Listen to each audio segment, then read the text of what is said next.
Public Sénat, en partenariat avec l'équipe, vous présente Sport, etc.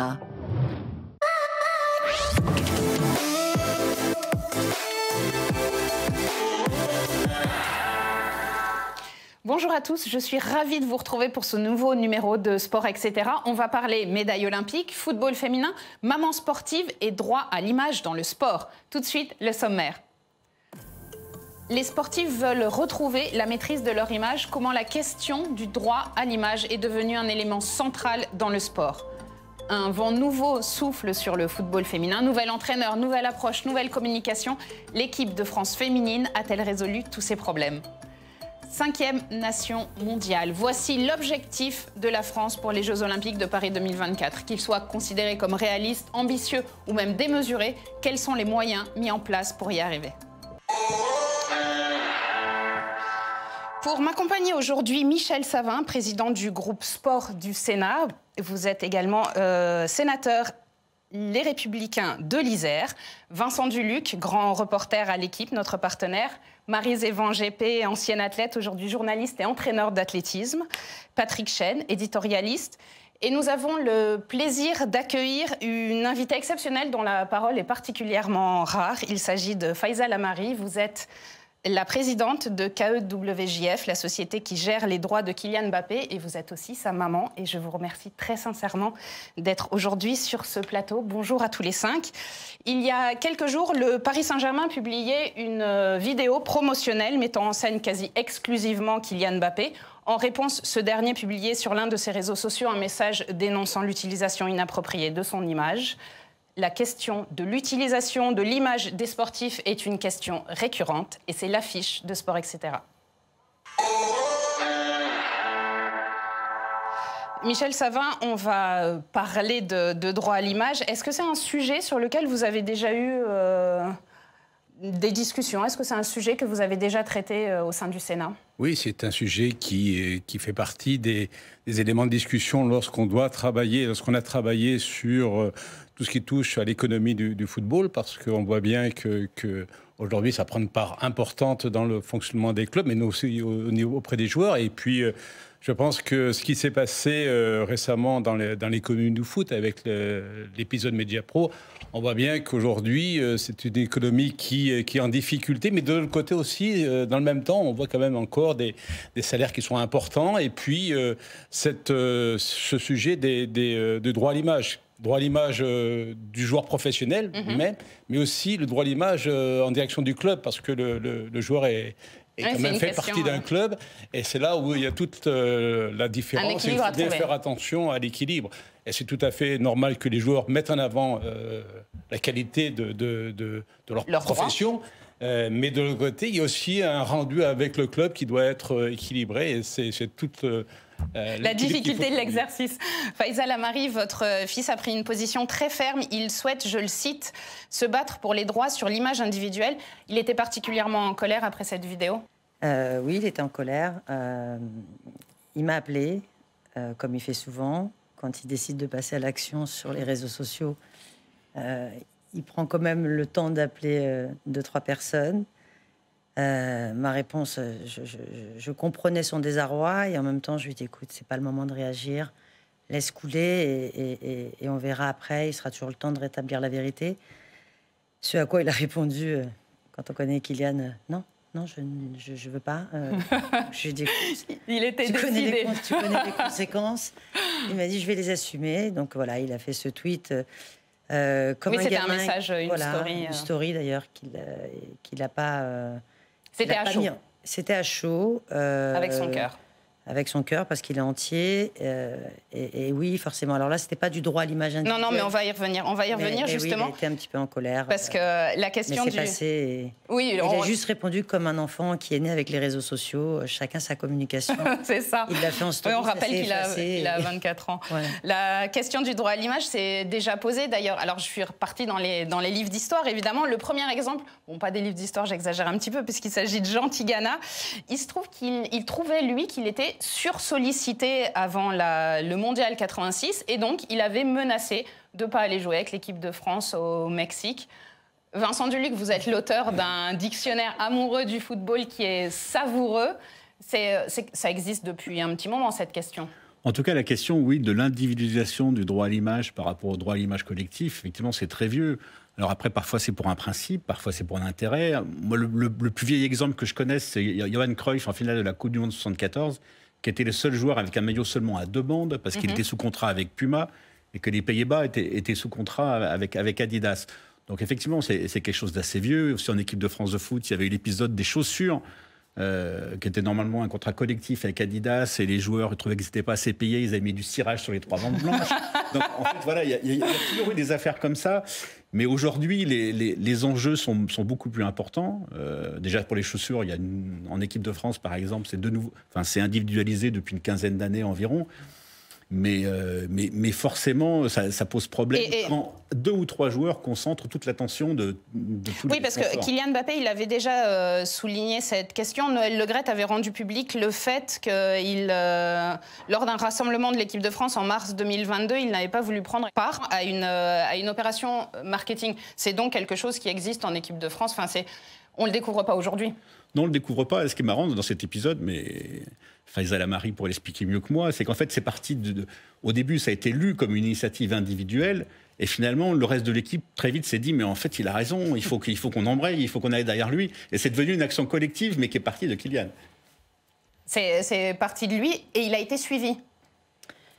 Oui, alors pour expliquer rapidement pourquoi ce choix de ne pas descendre, parce que ça pourrait être perçu comme gréviste, ou comme un caprice, oui. Comme un caprice, je choisis ce que je fais ou je ne fais pas. Les droits d'image, on en discute avec la Fédération, avec la FFF depuis la Coupe du Monde 2018. Pendant 3 ans, on a essayé de trouver un accord qui ne venait pas. Puis arrive l'Euro 2021 où il rate ce penalty, où on est éliminé. S'ensuit plus d'1 million de tweets majorité racistes, sans aucun soutien officiel concernant Kylian. Donc ça a été un moment très difficile à vivre. Et puis alors, la cerise sur le gâteau, c'est le lendemain, on se retrouve dans des supermarchés Kylian en taille réelle, individuelle. On a l'illustration. Voilà, faisant une publicité, il est temps de faire nos bagages, nous rentrons à la maison. Ça a été le déclencheur. Je vois le regard de Maryse Evangépé. Vous êtes maman aussi, Maryse. Oui. C'est douloureux maman de voir ancienne. ça. Je souris, mais en même temps, depuis que j'écoute tout à l'heure Faisal Amari, je me dis... J'aimerais pas être la mère d'un super champion. Je pense que ça doit être très difficile parce qu'effectivement, il y a quand même aussi une opposition mère-enfant. C'est-à-dire qu'on conseille, je trouve ça fantastique que Kylian systématiquement appelle sa mère, qui est sa mère, mais qui aussi fait partie de son entourage professionnel. Donc il prend son avis. Après, ça reste un enfant. Donc tu m'as donné ton avis, mais je vais évidemment pas l'écouter. Donc ça, c'est une première chose. La deuxième chose, c'est que je pense que j'aurais été championne à l'époque d'aujourd'hui. Tu m'as un peu connue, Patrick. J'aurais pété un câble sur ce genre de communication sans mon avis. Je pense que justement, c'est intéressant. Patrick Chêne, il y a des athlètes qui, entre guillemets, deviennent hystériques face à ce genre de choses. Je viens de Marie-Jo Pérec. Oui, parce qu'objectivement, on a vu aucun commentaire de la part de Kylian Mbappé suite à ça. Il l'a gardé pour lui, il l'a digéré. J'aimerais quand même différencier 2 choses. Il y a l'aspect financier, Vincent en parlait tout à l'heure, l'histoire des chaussures, etc. C'est juste une histoire de contrat. Oui. Moi, ce que je vois aujourd'hui dans l'évolution des relations entre le marketing et l'homme, c'est très bien illustré par Kylian. Parce que Kylian, je parle sous le contrôle de sa mère, c'est pas seulement un sportif de haut niveau. Je ne suis pas seule, il y a quand même une grosse équipe. C'est pas seulement un champion. Kylian, il a une identité, il a une réflexion et il a un avenir. Donc je pense que quand il voit tout ça, il réagit non seulement par rapport à ses intérêts financiers, mais surtout par rapport à l'image. Et c'est là où on est vraiment dans le droit à l'image. Parce que souvent, ce nom de droit à l'image, il est bafoué, parce que droit à l'image, c'est bidon, c'est juste combien. Or là, Kylian, c'est pas combien, c'est mon image. On me met dans un supermarché en taille réelle, etc. C'est pas donnez-moi 200 000 euros. Là, c'est pas une question d'argent. C'est pas du tout, à mon avis, ou je me trompe peut-être. À la FFF, depuis son entrée, on ne perçoit aucune... 2017. Il a été décidé, 2017, on a demandé à la Fédé de donner directement les primes que Kylian pouvait percevoir à des associations. Il se trouve qu'ils n'ont pas pu le faire, donc ils nous les reversent, et elles sont systématiquement reversées. Donc aujourd'hui, le droit à l'image individuelle avec la Fédé, ce n'est pas une histoire d'argent, c'est simplement de se dire, si on vous concède notre droit à l'image individuelle, on ne peut pas, quelque temps après, en pâtir. Voilà. Et quand, par exemple, vous refusez à titre individuel un sponsor. Voilà, je vais prendre les paris en ligne. On nous a mis sur la malbouffe, mais c'est à titre individuel. Aujourd'hui, on n'a pas refusé à la Fédé de faire des publicités. Mais quand nous refusons à titre individuel, justement, beaucoup d'argent, parce qu'on ne souhaite pas représenter cette marque, ce que fait la marque, c'est qu'elle fait le tour, elle va à la Fédé ou au Paris Saint-Germain. C'est très intéressant parce qu'on voit cette illustration. Et là, vous vous retrouvez pour moins cher en plus, parce que du coup, ils payent moins cher qu'avec nous. Ben là, vous n'en avez pas un, mais vous en avez 5. Donc la difficulté, c'est à quel moment on se protège, nous. Et forcément, on a essayé tant bien que mal de le faire dans le respect des codes, dans le respect... Et on se retrouve avec des images comme ça. Vous devez quelque chose au club aussi. Monsieur le sénateur. C'est la communication collective. Individuellement, vous avez quand même le droit de protéger votre image. Quand on est à 5, on accepte, on les a toujours fait avec le Paris Saint-Germain. La seule chose, c'est quand nous, on a refusé à titre individuel, ce qu'on demande au club ou à la Fédé, c'est de ne pas être mis en avant dans les 5, mais derrière. En fait, il y a l'image individuelle et l'image collective. Collective, c'est l'équipe de France ou le Paris Saint-Germain, et c'est 5 joueurs minimum. Oui, alors moi c'est vrai que lorsque j'ai vu sortir un peu cette affaire, entre guillemets, j'ai pas été très surpris et je me suis dit, mais qu'est-ce qui se passe? Parce que autant je peux comprendre que votre réaction et la réaction du joueur et de l'entourage sur des publicités ciblées dans des magasins et autres, là c'était quand même c'était un message du club qui était porté et ça ne me surprenait pas que la star de l'équipe fasse sa promotion pour... ah oui, vous revenez. Là, vous êtes en train de revenir sur la je parle de l'effet qui s'est passé il y a quelques jours. Et moi, je me suis dit, mais qu'est-ce qui se passe? Parce que souvent, on voit des clubs qui mettent en avant leurs stars pour... parce que c'est les stars qui font vendre des places, c'est les stars qui font vendre des maillots, c'est les stars qui attirent les droits TV et autres. Donc, je me suis dit, le PSG, pour lancer sa saison prochaine, met en avant celui qui est la tête d'affiche du club. Donc, et c'est pour ça que c'était un peu surprenant. Dans une équipe, il y a prévenir déjà. Ouais. Alors, non seulement on nous a prévenu de la captation d'images, mais on ne savait pas à quoi ça servait. Sauf Kylian, l'argument qu'il avance, c'est le positionnement dans ce vestiaire. C'est-à-dire que vous êtes une équipe et qu'il y a 25 joueurs et qu'après, le positionnement par rapport aux individualités peut des fois... Et si je peux me permettre, c'est pas la seule star dans ce vestiaire. Non.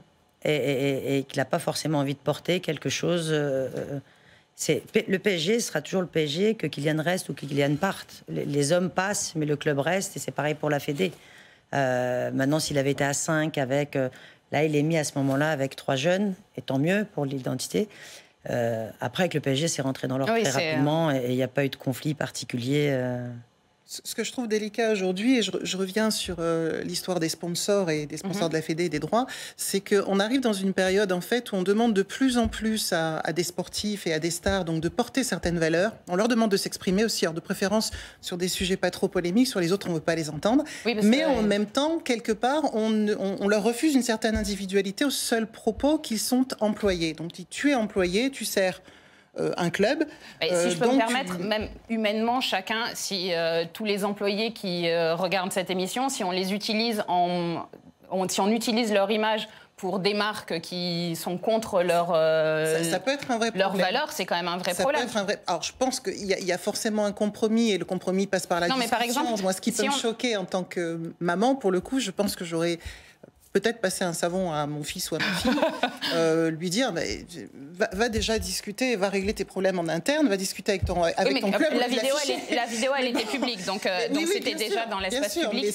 Moi, une fois que c'est public, c'est difficile de parler. J'aimerais une question très précise. En fait, on parlait de cette utilisation de l'image. Si demain, un sponsor collectif de l'équipe de France, de l'équipe de France ou de n'importe quelle équipe d'ailleurs, parce que c'est pas une question qui concerne que Kylian Mbappé. S'il y a un sponsor, des cigarettes électroniques ou quelque chose qui est à la limite de la légalité, est-ce que, et je m'adresse à tout le monde, est-ce qu'on peut utiliser l'image d'un joueur, vu qu'on en met 5, c'est une image collective, même si c'est complètement contre les valeurs du joueur? Aujourd'hui, oui, ils peuvent le faire. Bien sûr. Enfin, on est d'accord que Michel Savin, on est d'accord que c'est inouï comme situation. En fait, il y a l'image collective où il y a 5 joueurs. La dérive qui date d'une dizaine d'années, c'est que vous devez être 5 sur un même support. Aujourd'hui, on l'a vu sur le pari en ligne, c'est plus 5 joueurs sur un support, c'est 5 affiches individuelles d'un joueur. Ah oui, là, c'est une lecture un tout Oui, la petit peu. nuance. Le plus bel exemple, imaginez un joueur végétarien qui se retrouve dans une pub. Mais c'est vrai, vous mettez 5 joueurs pour une pub pour la viande un tel. Juridiquement, je pense qu'il n'y a rien à faire. S'il est parmi les 5 et les contrats sous-signés, on est 5, c'est pas individuel. Là, je pense quand même, comme toi, que la discussion peut avoir lieu quand même entre le dirigeant et le joueur. Surtout Donc, avec peut la arriver à des fédération, inepties quand comme même, ça. hein. Surtout avec la fédération. Compte tenu que la fédération dépend à ce point économiquement de l'équipe de France, Complètement. compte tenu du fait que l'équipe de France dépend à ce point de quelques stars Voilà, qui portent son image, il me semble qu'un début de discussion sur les associations de marques et d'images est minimum. Aujourd'hui, il y a une décision très importante en Angleterre, c'est que les clubs de première ligue collectivement ont décidé qu'ils aborderaient plus sur les maillots les publicités sur les paris en ligne. Oui. Donc ça montre qu'il peut y avoir une réflexion, une décision collective par rapport à ces sujets-là. D'ailleurs, ça, c'est une vraie question, Michel Savin, cette question des paris sportifs, de la façon dont on en fait la publicité. Si j'étais mère de famille, je me dirais que de voir des joueurs, notamment des grands joueurs de l'équipe de France, du Paris Saint-Germain, de l'Olympique de Marseille, des grands joueurs qui font la publicité des paris en ligne, il y a quand même quelque chose qui m'interpelle et objectivement qui me dérange. Oui, non, mais les paris en ligne, alors soit on les autorise, soit on les interdit. Ils sont aujourd'hui autorisés. On peut les encadrer. On peut les encadrer, mais ça a été déjà sur des publicités qui ont été retirées. Alors, phrase, je pense que vous pensez à cette campagne absolument inacceptable où on utilisait... Voilà, mettre la daronne on utilisait un langage qui oui, mais il a été utilisé un certain temps. Il a fallu qu'il y ait une montée au créneau des différentes institutions pour faire retirer cette publicité. Mais je pense qu'au niveau du sport, c'est la même chose. Il faut qu'on soit très vigilant. Et s'il le faut, au niveau législatif, s'il y a besoin de recadrer les choses et de modifier les choses, pourquoi pas. Mais c'est vrai qu'aujourd'hui, c'est une économie quand même qui est importante. C'est des fonds importants qui sont amenés dans le milieu du foot. Et on voit bien que tout ça et tous sont dépendants. Les clubs aujourd'hui sont très dépendants de ces publicités, de ces. Mais à quel prix ? À quel prix humain ? Il peut y avoir quand même exactement. une certaine réflexion. Mais c'est toute la réflexion qu'on doit avoir, jusqu'où on doit aller. Quand on voit le déficit des clubs qui sont accumulés chaque année, les clubs professionnels, mais on continue comme si rien n'était. Chaque année, on refait signer des contrats, il y a des publicités qui sont il y a la DNCG normalement qui doit vérifier comment vont les comptes. qui fait des comptes, qui donne la situation des clubs avec plus de 400 millions de dettes cumulées. Il y a peut-être un petit manque de courage quand même du côté du législateur, parce qu'on a bien eu une époque où le sport était financé en grande partie par les marques d'alcool, et puis à un moment donné, la loi E20 est passée, et puis on n'a plus pu communiquer sur les marques d'alcool. Donc c'est faisable. Oui, bien sûr. C'est faisable. C'est difficile, mais c'est faisable. Ce que disait Vincent concernant la fédération, c'est vrai qu'on s'inscrit dans le cadre de la fédération, dans le sens où c'est une équipe qui subventionne les 19 autres équipes, et donc de l'argent, il y en a besoin. Et aujourd'hui, notre idée, c'est pas de dire d'être en opposition, c'est de se dire, OK, on a la chance d'avoir ce Kylian qui génère, qui est inspirant. Et comment on peut travailler ensemble pour justement augmenter les revenus de la fédération tout en restant en adéquation avec ce qu'on souhaite transmettre et ce qu'on souhaite représenter. Donc, comme si Kylian Mbappé pouvait devenir un aimant pour ce qu'il est déjà, pour les sponsors de l'équipe de France, et quelque part, c'est, j'utilise une expression qu'on a l'habitude d'utiliser en politique, c'est du win-win. Ben nous, en Fédé, on gagne rien. Enfin, ce qu'on gagne, c'est pour la Fédé. C'est-à-dire que, et je serais la plus heureuse de me dire que la Fédé a multiplié son budget par 3 parce que derrière, ça voudrait dire que les clubs amateurs en récupèrent.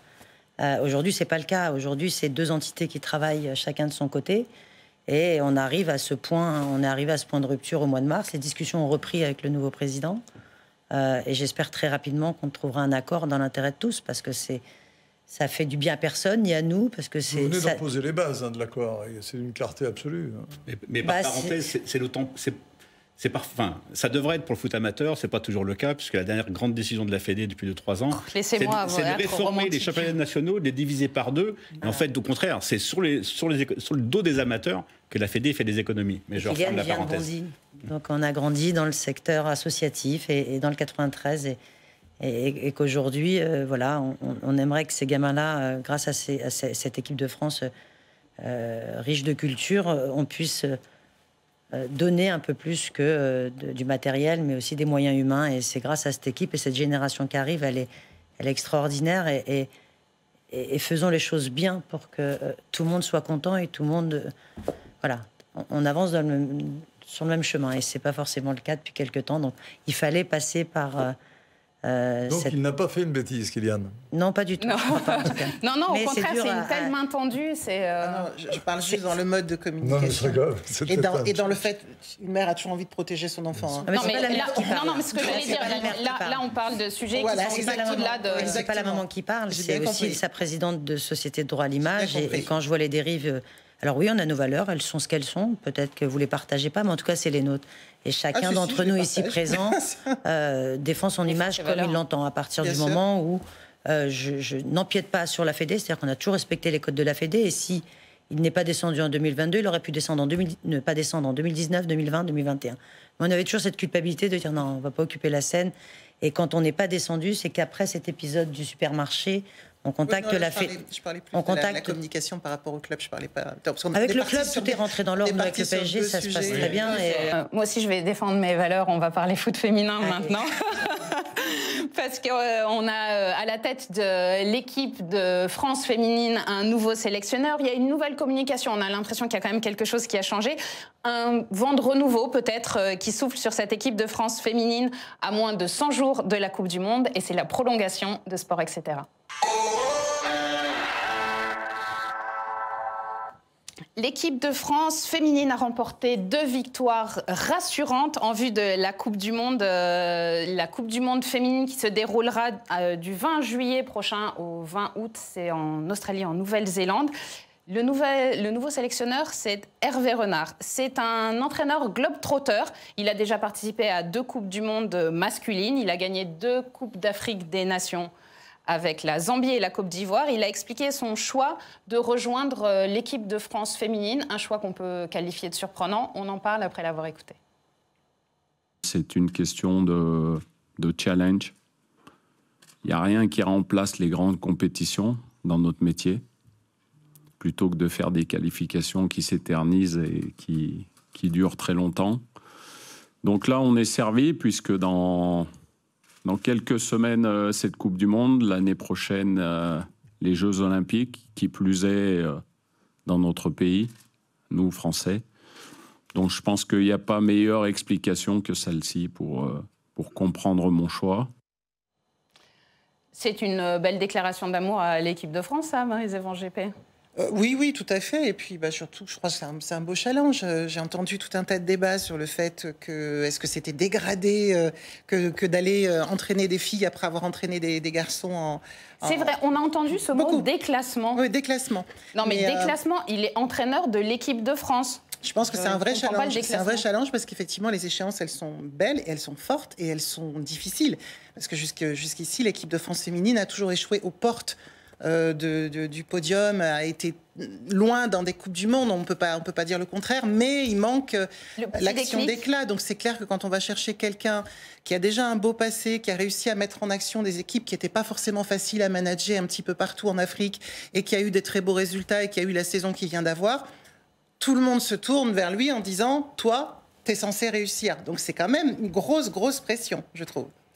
Vous avez entendu des classements, mais l'essentiel, c'est que vous ne l'ayez pas lu. Ça m'embêterait. On ne l'a pas lu dans les colonnes de l'équipe, je vous rassure. Parce que très franchement, je trouve au contraire, ça montre que le monde change un peu, parce que jusque-là, jusqu'à encore 1 an ou 2, on partait du principe que les entraîneurs qui n'étaient pas assez bons pour entraîner les gars, ils pouvaient bien entraîner les filles. Oui. C'était quand même ça, les choix des clubs. Ça reposait là-dessus. Donc c'était quand même extrêmement choquant. Donc là, je sais que les joueuses de l'équipe de France sont quand même assez... curieuse, flattée, intéressée de voir qu'un entraîneur réputé, un entraîneur de gars, accepte de venir entraîner les filles. Donc ça c'est intéressant. Mais au-delà de ça, surtout, il est prêt à défendre la cause. Et je pense que le plus grand défaut de Corinne Diacre, qui était la sélectionneuse précédente, c'était de ne pas avoir voulu porter cette cause, de ne pas avoir voulu se faire le porte-drapeau du foot féminin et d'avoir laissé passer la chance de la Coupe du Monde 2019 en France, alors qu'on aurait dû basculer là. Et là, aujourd'hui, on est en train de basculer au niveau de l'organisation professionnelle du foot féminin, puisqu'aujourd'hui a été annoncée la création... C'était jeudi dernier, effectivement. D'une première et d'une deuxième division professionnelle. Mais il était temps que ça vienne. On est en retard, parce que l'Italie, l'Espagne, l'Angleterre et l'Allemagne l'ont déjà fait. Alors Vincent fait allusion à Corinne Diacre. Moi, je pense que c'est aussi une évolution incroyable des relations. Alors en parlant sport-société, c'est que des joueuses sont capables de virer les entraîneurs. Non, ça, je pense pas que ce soit arrivé souvent, aussi affiché. Non, parce que chez les gars, on l'aurait pas accepté. Franchement, il faut être honnête. Si ça arrive chez les gars, c'est la fin du monde. C'est incroyable. D'habitude, il y a des couloirs, des bruits de couloirs dans les vestiaires. Oui, mais est-ce que justement, vous disiez chez les hommes, ça serait pas possible parce que quand il y a les bruits de couloir chez les femmes, quand ça discute, on les a pas écoutés. Et il a fallu ce coup d'éclat. Non, mais surtout, moi, là où je trouve que le putsch est un tout petit peu légitime, c'est qu'en fait, la culture des filles qui jouent au foot depuis longtemps et qui cherchent à rendre ça professionnel en France, c'est de se battre pour leur reconnaissance et c'est de se battre pour avoir des moyens auxquels elles n'ont jamais eu accès. Donc, en fait, se battre aussi pour changer de sélectionneur, ça rentre un peu dans la logique de ce combat-là. Il faut se battre tout le temps. Alors que chez les gars, ça aurait été vécu juste comme un caprice ou un push politique. Là, je trouve que c'est un sens un peu différent. Ouais. J'aurais vu un entraîneur homme, ça aurait été plus joli. Quand on regarde un petit peu, moi je suis énormément sur les réseaux sociaux, donc je regarde les réactions, il y a encore beaucoup de personnes qui ne comprennent pas. On est encore, pour une partie des gens, dans l'état d'esprit de « elle devrait déjà être contente ». En gros, c'est inadmissible qu'elle fasse virer leur entraîneur. Mais je trouve ça effectivement très fort, à un moment donné, de dire « bon, on est quand même actrice, on est sur le terrain ». À un moment donné, peut-être aussi qu'on a le droit, en tant qu'actrice, d'exprimer, non pas un désaccord, c'est même pas la personne, mais sur une organisation globale dont on ne veut plus. Mais justement, dans l'organisation, il y a quelque chose qui vous a peut-être interpellé si vous avez vu les images de l'arrivée des joueuses à Clairefontaine, qui est le centre d'entraînement de l'équipe de France, c'est que une joueuse est arrivée avec sa petite Mariam de 9 mois dans les bras. C'est Amel Majri, la milieu de terrain de l'Olympique Lyonnais. C'est une première en équipe de France. Mais je tiens à souligner que c'est une première par choix des joueuses, que cette option avait déjà été proposée par Corinne Diacre, notamment à la gardienne Manon Hay, qui avait décliné cette proposition. Vincent Duluc, on peut imaginer la même chose chez les hommes ? Pour que le monde change vraiment, il ne faudrait pas que ce soit que les joueuses qui gardent les enfants. Il y a un moment, il faudrait bien que ce soit les joueurs. Bon, on n'en est pas encore là, mais cette normalisation-là qui vient des États-Unis, oui. Parce que c'est toujours elles qui sont un peu en avance sur le côté de la parité ou de la tendance, en tout cas vers l'égalité. On en est loin, mais c'est une symbolique importante. Alors, on considère... Même si par parenthèse, ça renvoie à la symbolique que c'est la mère qui doit s'occuper de sa fille. Alors exactement, moi, c'est quelque chose, c'est quand même quelque chose qui me dérange, c'est-à-dire que là, le papa de cette petite Mariam, Amel Majri l'a dit, son bébé lui manque. Donc en fait, les femmes, elles vont travailler, mais il faut quand même qu'elles gardent les enfants. Dans le monde du cinéma, c'est pareil. Hein. Les actrices qui viennent avec leur bébé, c'est très fréquent. Je pense pas avoir connu un acteur qui vient sur un tournage avec son bébé. On a du boulot encore. Hein. Ça se passe comment au Sénat? Au Sénat. C'est les petits-enfants. Mais pourquoi pas? Il faut bien les garder. Non, il y a des jeunes sénatrices et des jeunes sénateurs aussi qui ont des enfants en bas âge. Mais non, on n'a pas encore les enfants au Sénat. Juste revenir sur l'épisode de nouvel entraîneur de l'équipe de France féminine. Vous avez tout à fait raison, et d'autant plus que son parcours est souvent en équipe nationale. Donc c'est aussi un crédit supplémentaire. C'est pas quelqu'un qui a entraîné des clubs. Il a l'essentiel de sa carrière sur des sélections, et donc c'est quelque chose de valeur. Et puis moi, il y a quelque chose aussi qui a été mis en avant, c'est que c'est vraiment un choix personnel d'Hervé Renard. Et il a fait aussi un choix de revoir son salaire fortement à la baisse. Oui, largement, très largement. C'est aussi à souligner, parce que dans un milieu où on parle souvent d'argent et beaucoup d'argent, il a fait ce choix-là avec un objectif très précis en termes sportifs, avec la Coupe du Monde et les Jeux Olympiques. Donc c'est un vrai challenge sportif, et je trouve que ça aussi, ça met en avant, comme quoi aujourd'hui, il y a aussi des hommes et des femmes qui sont prêts à s'investir sur un vrai projet sportif. Quoi. Alors, l'équipe de France féminine a remporté ces 2 matchs qui sont des matchs de préparation pour la Coupe du Monde de cet été. Mais la Coupe du Monde de cet été, on n'est pas du tout sûr de pouvoir la voir à la télévision, puisque à l'heure qu'il est, il n'y a toujours pas de diffuseur pour la Coupe du Monde féminine en France. Là, on touche quand même à une des limites du sport à la télévision. Oui, non, mais c'est aujourd'hui l'offre et la demande.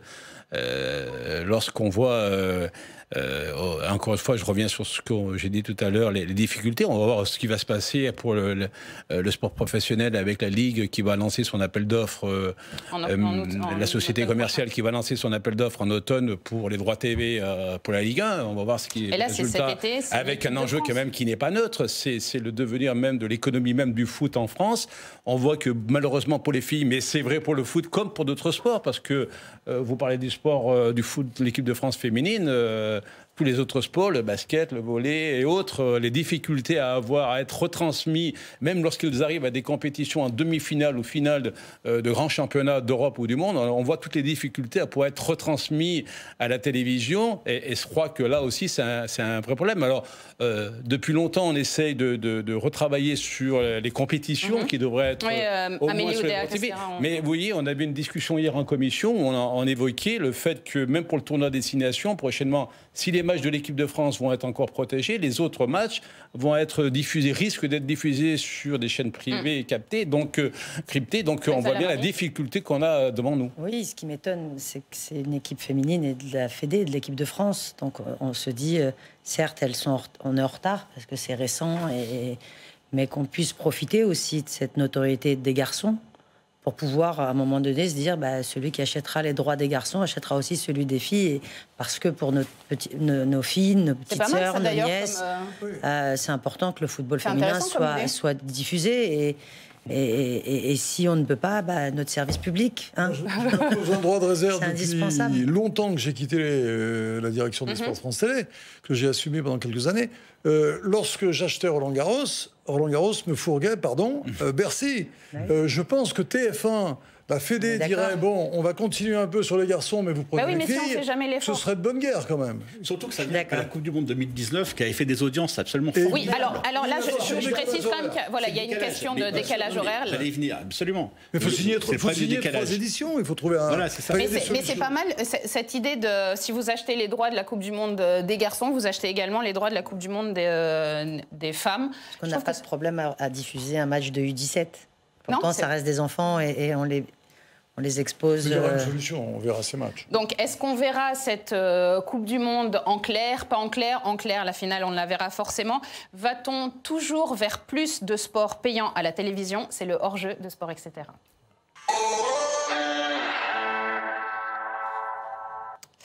Il y a quelques jours, France Télévisions se réjouissait du nouveau contrat qui lui permettra de diffuser le tournoi de tennis de Roland-Garros jusqu'en 2027.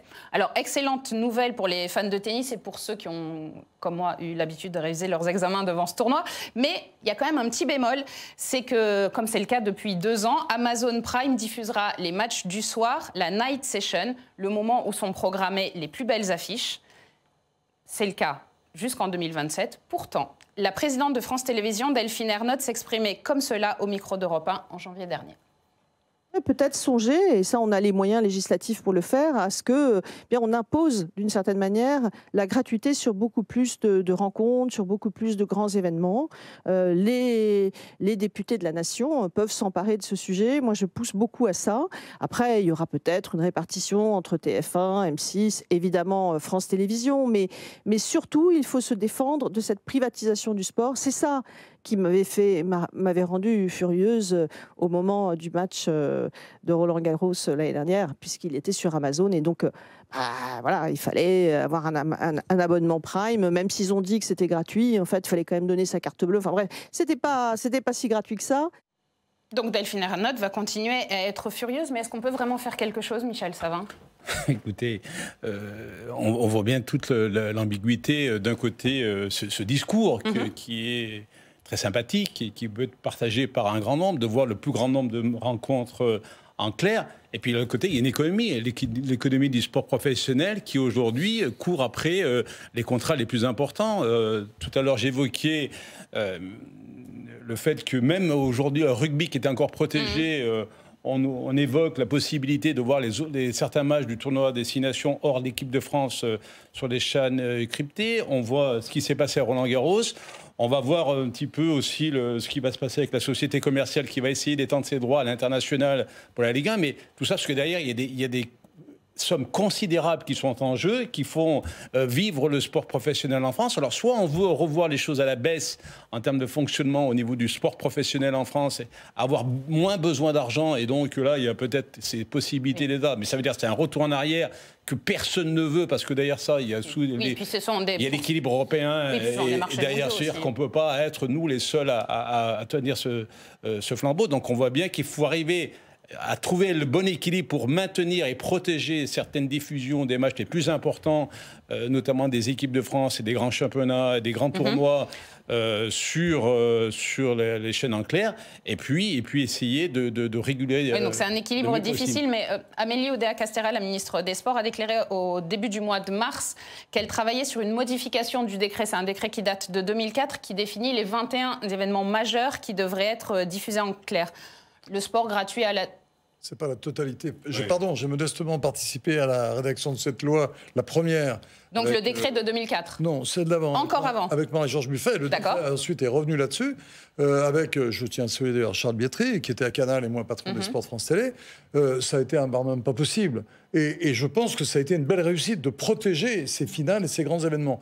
Aller plus loin, je n'y crois pas une seule seconde dans la réalité économique du sport aujourd'hui. C'est un mythe, le sport gratuit à la télé. En 2000, le service public retransmettait toutes les manifestations sans coupure publicitaire. On faisait 6 heures d'étape du Tour de France, on mettait pas... Maintenant, il y a de la pub dans la montée de l'Alpe d'Huez. Je vous dis, on a évolué, et moi, je trouve encore presque miraculeux, j'ai bien dit miraculeux, par rapport à d'autres pays dans le monde, il y a moins de pubs. Que la France propose autant de grands événements en clair et en gratuit. On ne va pas vers une évolution, pardon, monsieur le sénateur, où les législateurs vont prendre les choses en main. On ne reverra plus jamais ces soirées de Ligue des Champions où on était devant une chaîne en clair pour le plus gros match. Ça, c'est Si la Ligue des Champions féminine, elle est diffusée sur YouTube par DA à ZN actuellement. Et moi, la semaine dernière, j'ai vu les quarts finales sur YouTube. Donc ça, oui. Donc en fait, c'est seulement si le diffuseur accepte de le passer en clair, effectivement, par ce créneau-là, qu'on le verra en clair. Autrement, ça n'arrivera pas. L'autre difficulté, c'est que Amazon Prime ne diffuse jamais ses chiffres, donc on n'a absolument aucune idée. Alors, j'allais y venir justement, parce que vous parliez de l'appel d'offres de l'automne prochain pour la Ligue 1 masculine. On n'a aucune idée de combien de personnes regardent aujourd'hui la Ligue 1 masculine. Il va se passer quoi? On part sur quelle base pour cet appel d'offres? On part en l'air comme ça en disant... On part sur une base déjà qui pour moi est bancale, c'est-à-dire qu'on a tourné le dos à un partenaire historique qui était Canal+, pour se tourner vers un partenaire d'avenir qui est Prime Amazon, mais à un prix d'avant-hier. Donc après, ça va être un peu compliqué, je trouve, pour trouver un accord qui soit favorable à la Ligue 1. Voilà, effectivement... Vincent Labrune a pas mal joué le coup en cédant autant, en levant autant d'argent auprès de CVC, la société, le nouveau partenaire de la société commerciale. Mais c'est pas pour ça qu'on va approcher le milliard pour les droits de la Ligue 1. C'est l'inverse de ce qui a été fait à l'époque, Kyo, le milliard. Hein. C'est juste ce qu'il faudrait éviter de faire. Mais surtout qu'ils auraient pu avoir un milliard la dernière fois s'ils n'avaient pas choisi Mediapro. Ils l'auraient eu quand même avec Canal. On va rester sur le digital parce que vous avez regardé la Ligue des champions féminine sur le digital et on s'amuse bien sur le digital. On va parler de ChatGPT. On était obligés, nous aussi, d'essayer un petit peu l'intelligence artificielle. C'est sur toutes les lèvres en ce moment. Alors, je voulais vous montrer le classement que donne ChatGPT. Le classement des sportifs français. Zinedine Zidane, premier. Jusque-là, je pense qu'on est peut-être à peu près tous d'accord. Je constate quand même qu'il y a beaucoup de football, puisque le classement, c'est Zidane, Platini, Yannick Noah, Tony Parker, Renaud Lavillenie, Martin Fourcade, Marie-Josée Pérec, Laure Manodou, Sébastien Loeb, Jean-Claude Killy. Pas beaucoup de femmes, on n'a que 2 femmes. Le classement de Pérec est scandaleux, si vous me permettez. Pour moi, Pérec, elle est beaucoup plus haut que ça. Non, Pérec, elle est beaucoup plus haut que ça. C'est ChatGPT. ChatGPT, Oui, mais c'est ça. Il n'est pas très bon en sport, il ou elle d'ailleurs. Non, mais voilà, on vexe personne. Si c'est la synthèse de ce qui se dit, de ce qui s'écrit, c'est inquiétant. Il y a un vrai problème. Et donc, dans quelques années, on verra Kylian Mbappé dans le classement des grands champions. On va déjà le voir. C'est un classement historique. Non plus, il n'y a pas Teddy Riner. C'est peut-être un classement du siècle dernier. ChatGPT n'est pas si moderne que ça, en fait. Madame Bonnet. Ça pourrait être le classement que je pourrais faire, a priori. Moi, je vous aurais mis tout en haut. Je ne vais pas mettre de carton rouge à ChatGPT, mais si l'intelligence artificielle doit me remplacer un jour sur ce plateau, j'ai quand même envie de donner un carton rouge aujourd'hui, c'est le carton rouge de sport, etc. Le 6 avril dernier, c'était la journée internationale du sport au service du développement de la paix. Alors, visiblement, l'information, elle a échappé à certains. L'Indonésie s'est vue retirer par la Fédération internationale de football l'organisation de la Coupe du monde des moins de 20 ans, pour des raisons liées au contexte actuel, entre guillemets. Traduction, l'Indonésie n'entretient aucune relation diplomatique avec Israël et aucune province d'Indonésie n'a accepté de recevoir la délégation israélienne pour la compétition. Le président indonésien avait rappelé l'attachement du pays à la cause palestinienne, tout en rappelant qu'il ne faut pas mélanger sport et politique. C'est visiblement ce qui a été fait. On ne sait toujours pas où aura lieu la Coupe du monde des moins de 20 ans, la Coupe du monde de football masculin. Donc après la question des athlètes russes et biélorusses aux Jeux Olympiques, la géopolitique, on a l'impression qu'elle est omniprésente dans le sport, Michel Savin.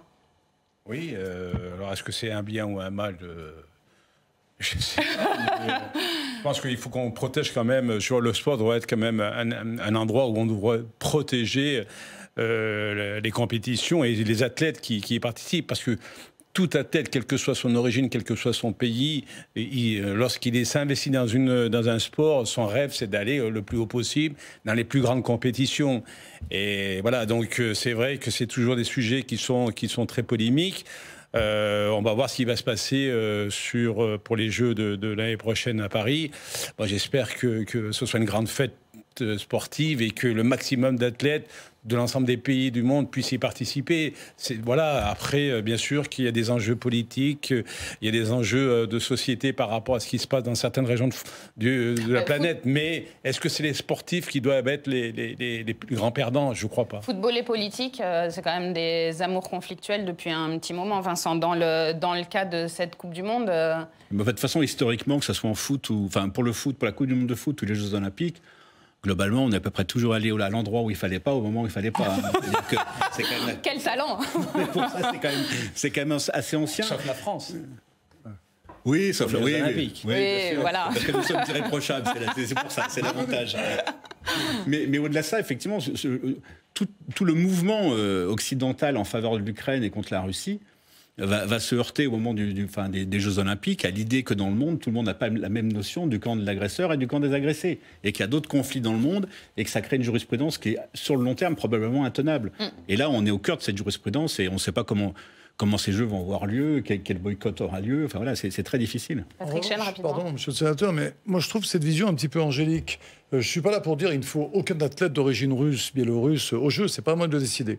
En revanche, vous avez aujourd'hui des sociétés commerciales qui payent très chèrement la position occidentale par rapport à la Russie. Vous avez des gens qui sont au chômage parce qu'il n'y a plus de carnet de commandes qui viennent de la Russie.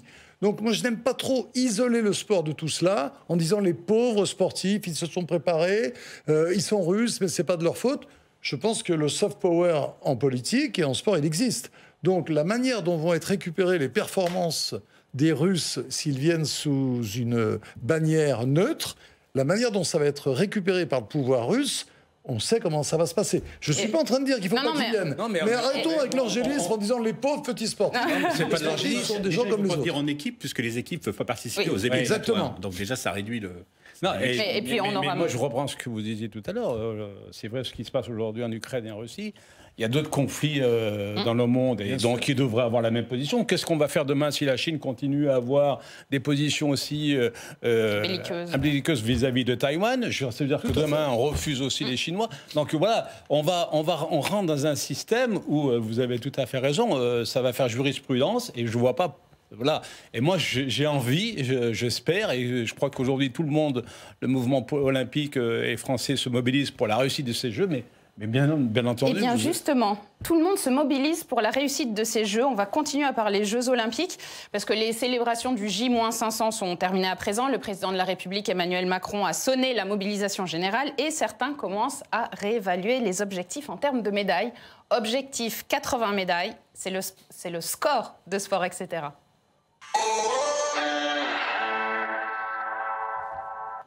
Bon, je vois bien en plateau que vous me regardez comme si j'avais perdu la tête parce que je parle de 80 médailles. Ça ne sort pas de mon esprit ambitieux. C'est un objectif qui avait été fixé par Laura Flessel, qui était ministre des Sports, lors de la désignation de Paris 2024 comme ville organisatrice. On écoute Laura Flessel. Insuffler, aller chercher une dynamique, avoir un cap, c'est 80 médailles avec des acteurs... 80 médailles? Oui, oui. Mais ordinairement, on en a combien? On en a 25? 44. 44? 44 avec une trentaine de places de 5e, 6e, 7e. Donc l'idée, c'est de travailler l'expertise. Objectif 80 médailles en 2024. Voilà, qu'on soit mieux sur je dirais l'expertise sur le matériel, sur la nutrition, sur la santé, sur l'accompagnement des sportifs, pour aller chercher ces 80 médailles qu'on a. C'est simple. Si on organise les Jeux, il faut les réussir. Bon, cette fois, je vais y aller les deux pieds dans le plat. 80 médailles, c'est impossible. Maryse, Evan GP. Je ne sais pas si c'est impossible. En tout cas, on n'est pas très bien parti. Et puis, si je me cantonne simplement dans mon sport, pour avoir des médailles, effectivement, il faut travailler ce deuxième niveau dont parlait Laura Flessel. Le deuxième niveau, il a été complètement abandonné. Alors, pas que du fait de l'organisation ou de la politique sportive française. Il y a aussi eu le Covid qui est passé par là, qui a mis de côté à peu près tous les deuxièmes niveaux qui n'avaient plus accès aux structures d'entraînement, qui ne pouvaient plus faire de compétition, etc. Oui, bien sûr. Mais les 80 médailles, c'est chez nous c'est pour ça qu'on les attend. Et si je regarde par rapport à mon sport, par exemple, je vais vous donner un simple exemple. Il se trouve que l'une des rares salles dans lesquelles on peut faire de l'athlétisme en Île-de-France et en France, donc qui est une salle importante, qui est celle d'Aubonne, a été préemptée par l'équipe des États-Unis qui va venir s'entraîner là. Ils sont pas fous, les Américains. Non, ils sont pas fous. Et ils ont eu certaines exigences, mettre la salle avec la même piste qu'on va avoir au Stade de France, un certain nombre de choses comme ça, mais aussi transformer la salle en salle de basket. Ça veut dire qu'à partir normalement de septembre 2023, les athlètes n'ont plus de salle en région parisienne. Les athlètes français n'ont plus de salle. Les athlètes français n'ont plus de salle. Ah, bah oui, alors la Fédération française a également demandé à pouvoir avoir accès au Stade de France au moins une fois pour les championnats de France avant les Jeux Olympiques. Pour l'instant, c'est impossible. Alors moi, je veux bien qu'on nous mette 80 médailles sur la table. Bon, ça m'a pas Il va peut-être falloir mettre un petit peu de moyens derrière et de volonté pour emmener tous ces sportifs vers les moyens de ses ambitions. Absolument. Peut-être que le pouvoir politique a compris que 80 médailles, c'était un tout petit peu ambitieux, puisqu'on parle maintenant de figurer parmi les 5 meilleures nations. Bon, clairement, quand on dit parmi les 5 meilleures nations, c'est 5e. Oui, oui. Non, mais enfin, objectivement, quand on regarde les classements... C'est la dernière phrase de Laura qui dit « il faut réussir ces Jeux ». Pour moi, 2024, les réussir, c'est pas seulement en termes de médailles, c'est les réussir vis-à-vis du monde, c'est réussir l'organisation, la sécurité, etc. Oui. C'est ça, réussir les Jeux 2024. 80 médailles. On peut avoir 55 médailles et faire des Jeux formidables. Donc, il faut arrêter avec ces sports. Mais si on vire la Russie, la Chine et tout le monde, on est bien parti. Bel esprit. On est bien parti. Non, mais sauf qu'effectivement, il faut réussir ces Jeux. Et on a tous conscience que l'image des Jeux, elle va passer par la cérémonie d'ouverture et que ça va tout écraser. Tout ce qu'on n'aura pas fait avant sera balayé par l'éventuel, et j'espère, la réussite de ce jour-là et par l'image forte qui vont rester. Mais quand même, tous les grands pays de sport qui ont organisé les championnats, les Jeux Olympiques ont profité quand même de ces Jeux Olympiques pour mettre en place une politique sportive durable. Quand on voit comment le sport britannique est parti un peu grâce au tremplin des Jeux. Ça, c'est le bon exemple. Des Jeux de Londres en 2012. Hein. Non, mais on ne va pas parler de la Grèce, d'accord, etc. Ni du Brésil qui a fini 13e. Non, mais enfin, là, on est quand même un pays autrement structuré, avec une autre base, une autre histoire sportive. Et on a l'impression qu'au niveau sport, on a évolué de rien, pas d'1 centimètre grâce aux Jeux. Il n'y a pas un domaine sportif où les Jeux aient amené quoi que ce soit pour l'instant. Oui. C'est bien ce qui pose problème. On parle depuis Michel des années. Savin, je vous vois regarder. Depuis des années, par exemple, du bouleversement, du changement qu'il peut y avoir dans le sport et l'éducation. Donc le sport à l'école, on a beaucoup parlé, le hors-temps scolaire, les tentatives qui ont été faites de d'avoir des villes-tests avec les gamins qui finissent à 13h et qui vont dans les structures sportives. Dans les structures sportives, c'est 90%, voire 95% de bénévoles. Bien placé pour le dire. Et donc, qui dit bénévole dit qu'a priori, on n'est pas libre en journée. Donc, les gamins, ils sont libres l'après-midi, mais qui leur fait faire du sport? Personne. Enfin, bon, il y a beaucoup de choses. Il y a beaucoup de choses. Alors, juste pour parler de médailles, vous parliez justement de la façon dont ça a évolué le sport français. C'était 33 médailles à Tokyo. C'était pas un très bon résultat à Tokyo. Non. Bon, mais là, en foot, il y aura peut-être Kylian Mbappé, donc ça peut faire 34 déjà. On peut compter sur lui, mais ça suffit pas. C'est une équipe, hein. Vincent Duluc, le football, c'est pas seulement Kylian Mbappé.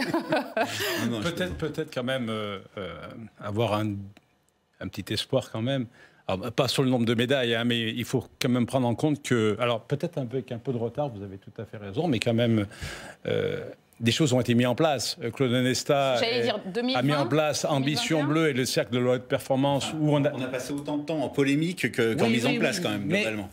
On a pris du retard. C'est pour ça que je pense que, à titre personnel, je ne pense pas que les résultats, on les aura pour 2024, mais c'est plutôt... Dommage, il faut qu'on continue. Non, mais j'en sens bien, mais c'est vrai que le retard qui a été pris pour la mise en place de ce suivi, de cet accompagnement au niveau des sportifs de niveau, les 400 qui sont ciblés, avec un travail auprès des fédérations qui, je pense, ne va pas être productif pour 2024, mais il doit s'inscrire dans la durée. Même en termes d'équipement, je crois que vous êtes à l'origine d'une lettre ouverte pour demander la relance du plan piscine en France. On manque d'équipement, on manque de piscine, on manque de stades, on manque de beaucoup de choses, on manque de moyens. On s'appuie sur un bénévolat qui est Est-ce que ça n'a pas été aussi un choix? Parce que si je cite Claude Onesta, il encourage un système à 2 vitesses et il dit qu'il ne veut pas investir dans des disciplines qui ne présentent pas de chance de médaille. Alors si vous faites une compétition où on n'est pas fort jusqu'à présent, on n'investit pas. Je pense qu'il y a deux... C'est un peu ce qu'avaient fait quand même aussi les Anglais au moment des Jeux de Londres. Ils avaient décidé de parier sur des sports forts où il y avait déjà une bonne base, de mettre les moyens pour avoir beaucoup de médailles. Donc c'est pas complètement idiot non plus de dire ça. Et puis il est dans son rôle, Claude Onesta, puisqu'il travaille sur la haute performance. Après, encore une fois, Patrick l'a très bien dit tout à l'heure, le succès de Jeux Olympiques, c'est quelque chose de global. On ne peut pas se centrer sur les médailles. Les Jeux Olympiques, ils seront réussis d'abord si tous les Français y adhèrent, ce qui est loin d'être le cas pour l'instant. Si c'est pas simplement un événement parisien, évidemment, s'il y a des résultats et des beaux jeux, une belle cérémonie d'ouverture, si ça débouche sur des emplois aussi, moi je suis très attentive à ça, je vis aussi en Seine-Saint-Denis, on a beaucoup parlé au moment de la Coupe du Monde de 98 des emplois et des logements que ça allait apporter, ça a apporté quelques logements, les emplois, on les attend toujours, donc du développement économique que ça peut faire, qui est un véritable engouement, et puis ça passe aussi peut-être par une stabilisation un peu sociale de la France, qui en ce moment est encore même très agitée, et je pense que les Jeux Olympiques, c'est pas encore la priorité des Français pour l'instant. Donc la réussite, elle est bien au-delà des 80 médailles. Elle est évidemment sur l'image qu'on va envoyer au monde. Et elle est aussi sur ce qu'on va réussir à fédérer. Est-ce que le nombre de médailles, c'est pas un peu pour montrer les muscles politiquement aussi? Toujours. Deux positions différentes. Non, mais bon, pour l'instant, ceux qui veulent montrer les muscles ne sont pas les mieux placés pour faire des médailles. Elle est plus là. Mais non, moi je pense qu'il y a deux choses. Elle l'a été. Il y a le... Je parlais pas d'elle. Ah, pardon. Je parlais plutôt de lui. Il y a deux choses. Il y a l'urgence des Jeux Olympiques, de la préparation, et vous avez tout à fait raison. On a bien vu qu'on avait pris, après Tokyo, le résultat de Tokyo a mis en alerte tout le monde sportif avec 33 médailles. Et heureusement que la dernière semaine, les sports collectifs ont été pourvoyeurs d'un nombre de médailles importants, aussi bien chez les filles que chez les garçons. Donc tout de suite, il y a eu la prise en compte de cette urgence devant le retard qui avait été pris et de dire il faut mettre quelque chose en place pour préparer et accompagner les athlètes de la meilleure des façons pour 2024. Et puis à côté de ça, vous avez la politique sportive nationale. Et un des enjeux aussi de Paris 2024, c'est l'héritage. L'enjeu, c'est que les Français, dans tout le pays, puissent pratiquer plus d'activités physiques et sportives, que ce soit à l'école jusque-là. Mais pour ça, il faut une vraie politique nationale. Honnêtement, moi, j'y crois pas. Il n'y a pas un moment où je crois que l'héritage, il va laisser quoi que ce soit. Ça devrait être l'objectif. Il va laisser une facture, mais j'y crois pas du tout. Je crois plus à la facture qu'à l'héritage, en fait. Non, mais ce que je veux dire, c'est que c'est pas parce que les Jeux sont passés qu'il y aura une heure de sport à l'école l'après-midi. Il y a des programmes. Non, mais il y a des programmes, mais tous les 5 ans, il y a un programme pour qu'il y ait une demi-heure de sport à l'école. Donc cette année, il y en a un nouveau. C'est une demi-heure de sport à l'école. On n'aura pas plus de salles, on n'aura pas plus de salles, on n'aura pas plus de piscines, on n'aura plus de rien. Non, et encore une fois, la plupart des appels d'offres qu'on reçoit, puisque là pour le coup je mets ma casquette de présidente de club et d'entraîneur, qu'on reçoit justement pour s'insérer dans cette dynamique de l'héritage 2024, une demi-heure de sport à l'école en plus, encore une fois, il y a énormément de moyens qui sont mis là-dessus, mais on se tourne toujours vers les mêmes personnes qui sont les bénévoles. Et le bénévolat a ses limites. Très clairement, les bénévoles sont épuisés. Aujourd'hui, je pense que sur l'Île-de-France, je suis pratiquement... D'abord, il y a très peu de présidents de femmes et il n'y a quasiment pas de présidents qui ne soient pas retraités. Parce qu'on n'a pas le temps, on ne peut plus, on est cramé complet. Avant de nous quitter, une dernière question. Faiza Lamari, je sais que 2024, c'est loin, mais est-ce qu'on a une chance de voir Kylian Mbappé faire les Jeux Olympiques? Une chance, je ne sais pas. Ce qui est sûr, c'est qu'il souhaite les faire. Après, il n'est pas seul. Il a des clubs, il a une fédé, il y a un Euro juste avant. Donc, je crois qu'on va se mettre autour de la table. On discute déjà. Après, il est lucide aussi, donc voilà. Il se peut qu'il y soit, vraiment, parce qu'il a envie, et puis même nous, on l'y a encouragé. Maintenant, il n'est pas tout seul. Voilà. Merci beaucoup. Merci à tous les 5. Merci à vous de nous avoir suivis. Un grand merci aux équipes techniques et éditoriales qui m'aident au quotidien à préparer cette émission. Nous, on se retrouve dans un mois pour un nouveau numéro de Sport, etc. sur Public Sénat.